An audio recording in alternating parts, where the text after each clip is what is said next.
ဖြင့်ကုန်သွားပြီညရောက်လာပါပေါ့ကလားနေ့12နာရီည12နာရီရှိတယ်ညရောက်လာတဲ့အချိန်လေးမှာ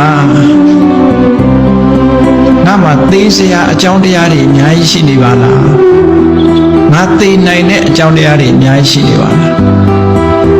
အစိရှိတဲ့တတ္တဝါကြိုက်လို့လည်းသေနိုင်တယ်တီးချီကဖောက်ပြန်လာလို့လည်းသေနိုင်တယ်တလိပ်ကဖောက်ပြန်လာလို့လည်းသေနိုင်တယ်မတော်တဆလဲချပြီးတော့လည်းသေနိုင်တယ်စားထားတဲ့အစာအာဟာရတွေကအစာမကြေလို့လည်းသေနိုင်တယ်လေဖြတ်ပြီးတော့လည်းသေနိုင်တယ်ဒါဘုရားပြထားတဲ့ဟာပဲခုခေတ်ဆိုဒီတဲ့များတယ်လို့ထားသေစရာအကြောင်းတွေဒီတဲ့များလောကမှာသေစရာအကြောင်းတွေများစွာပဲည12နာရီအတွင်းမှာဟောဒီအကြောင်းတစ်ခုခုနဲ့သေသွားနိုင်တယ်စဉ်းစားလိုက်ပါသေနိုင်တယ်ဒါဖြင့်သေနိုင်တယ်ပဲစဉ်းစားရမှာလားနောက်ဘာလုပ်အောင်လဲဆိုသေနိုင်တဲ့အန္တရာယ်တွေအများကြီးရှိတယ်မသေခင်ငါကောင်းတာတွေလုပ်မှာပဲကုသိုလ်ကောင်းမှုတွေလုပ်မယ်မွန်မြတ်တဲ့ကောင်းမြတ်တဲ့စိတ်ကလေးတွေထားမယ်စိတ်ကောင်းနှလုံးကောင်းတွေထားမယ်ငါစိတ်ထဲမှာအကုသိုလ်မဖြစ်အောင်နေမယ်ကုသိုလ်စိတ်တွေဖြစ်အောင်လုပ်မယ်ဒီလိုနှလုံးသွင်းမှာဓမ္မရဏတတိဘာဝနာတစ်ခုသေခြင်းတရားကိုကြည့်ပြီးတော့ကုသိုလ်ကောင်းမှုလုပ်ဖြစ်အောင်တွန်းအားပေးတဲ့သဘော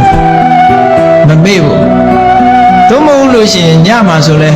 ပျော်စရာပဲရှာမလေတောင်းလို့စားလို့ပြောမယ်နော်အမျိုးစုံပေါ့လေပျော်စရာတွေတစ်ခုနဲ့ပြောမယ်ပျော်ပြီးမောရင်အိတ်လိုက်မယ်ဒါပဲအဲ့တော့အဲ့ဒီလိုမဖြစ်ရအောင်ကောင်းတာလေးနဲ့အချိန်ကုန်မှုအတွက်ကောင်းတဲ့စိတ်ဓာတ်ကလေးနဲ့ကုသိုလ်ကောင်းမှုငါလုံးမှာပဲတည်သွားလို့ရှိရင်ငါဒါတွေလုံးဝမှာမဟုတ်ငါအတွက်အန္တရာယ်ကြီးပဲလို့အန္တရာယ်တွေကိုတွေးပြီးတော့မသိခင်ငါကောင်းတာလေးတော့လုပ်မယ်ဘုရားရှိခိုးမယ်ပရိစိတ်မယ်စသဖြင့်ဟောလေတရားနှလုံးသွင်းမယ်ဆိုရင်ကောင်းတဲ့အလုပ်ကလေးတွေလုပ်လိုက်ဒါညအခါမှာနှလုံးသွင်းပြီးတော့ဗာဆက်နှလုံးသွင်းရမလဲလို့ဆိုလို့ရှိရင်သူနှလုံးသွင်းရမှာငါမှာတဲ့အခုလိုအကြောင်းတစ်ခုခုနဲ့တည်သွားလို့ရှိရင်အပင်ငရဲကြစေနိုင်တဲ့အကုသိုလ်တွေငါထံမှာရှိသလားတွေးလိုက်ပါနော်ငါခုချိန်များတည်သွားလို့ရှိရင်စိတ်ဆိုးစိတ်ယုတ်စိတ်ပုတ်တွေကြောင့်အကုသိုလ်ဆိုတာစိတ်ရိုးစိတ်ဆိုးစိတ်ပုတ်တွေကြီးပဲလောဘတွေဒေါသတွေမောဟတွေမာနတွေအိတ်ဓာတွေမစ္စရိယတွေ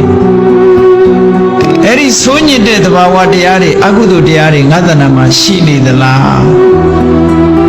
အဲ့ဒီတရားတွေဟာငါ့ကိုအပယ်ကိုချပြစ်မှာပဲငါသိသွားလို့ရှိရင်အဲ့ဒီတရားတွေကငါ့ကိုမကောင်းတဲ့ဘဝကိုပို့ဆောင်နိုင်မယ်အဲ့ဒီတရားတွေငါတဏ္ဍာမှာရှိသလားလို့တွေးလိုက်တဲ့အခါကျတော့ဟာရှိတာပေါ့လို့အဖြေထွက်လိုက်မရှိရင်လည်းမရှိဘူးလို့ဖြေထွက်လိုက်မယ်နော်အေးရှိတာပေါ့လို့အဖြေထွက်ရင်ဘာလုပ်မလဲမြတ်စွာဘုရားမရဏတတိကနေဆက်ပြီးလုပ်ရမယ့်အလုပ်တွေနော်ရှိတာပေါ့လို့ဖြေထွက်လာလို့ရှိရင်ဘာလုပ်လဲတဲ့အဲ့ဒီအကုသိုလ်တရားတွေကိုအမြန်ဆုံးဖယ်ရှားနိုင်အောင်ကြိုးစားပါဒါဖြင့်တပည့်တော်တို့ဘလောက်မြန်လုပ်ရမှာတော့ဆိုရင်ကိုဝတ်ထားတဲ့အဝတ်မီးလောင်နေမညှိမ့်တဲ့အောင်ကဒါကိုအရင်လုပ်လိုက်လို့ပြောတယ်ခေါင်းမီးလောင်နေလဲမညှိမ့်လိုက်တဲ့အောင်ညှိမ့်မနေနဲ့ဟောဒီအကုသိုလ်ပယ်ဖို့ရအရင်ကြိုးစားလိုက်တဲ့မြတ်စွာဘုရားပယ်ခြင်းနဲ့ဆန္ဒပယ်တဲ့လုံးလိုက်တတိတံပစေညဒီတရားတွေကိုထူထောင်လိုက်ပါဒီလိုကိုဟောထားတာပဲမြတ်စွာဘုရားအဲ့ဒါတွေအရင်လုံးလိုက်ပါအကယ်၍များအဖြေကငါမှအဲ့ဒါလို့ဆိုးညစ်တဲ့အကုသိုလ်တရားတွေငါမှမရှိဘူးဆိုလို့ရှိရင်ကုသိုလ်တရားတွေသာငါမှရှိနေတယ်ဆိုရင်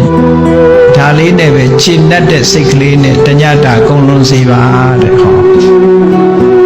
အဖြေက2မျိုးလာမှာဟုတ်ဒါကညဥ်ရံမှာဆင်ញင်နှလုံးသွင်းမှုရလေးတစ်ခု